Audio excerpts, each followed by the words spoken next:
Vitamins એટલે શું? મિત્રો, ઘણી બધી વાર આપણે લોકો પાસેથી એવું સાંભળેલું હોય છે કે ડોક્ટરે તેમને વિટામિન્સના રિપોર્ટ અથવા તો વિટામિન્સ માટેના ઇન્જેક્શન અથવા તો ટેબ્લેટ લેવાનું સજેશન આપ્યું હોય છે. તો આવો જાણીએ વિટામિન્સ એટલે શું. વિટામિન્સ એ આપણા શરીરમાં ડેવલપમેન્ટ અને ફંક્શન માટે જરૂરી હોય છે.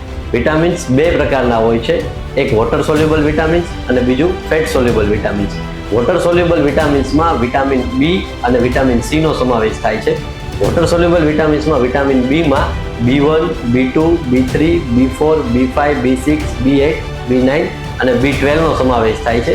જ્યારે ફેટ સોલ્યુબલ વિટામિન્સમાં vitamin A, vitamin D, vitamin E અને વિટામિન કે નો સમાવેશ થાય છે.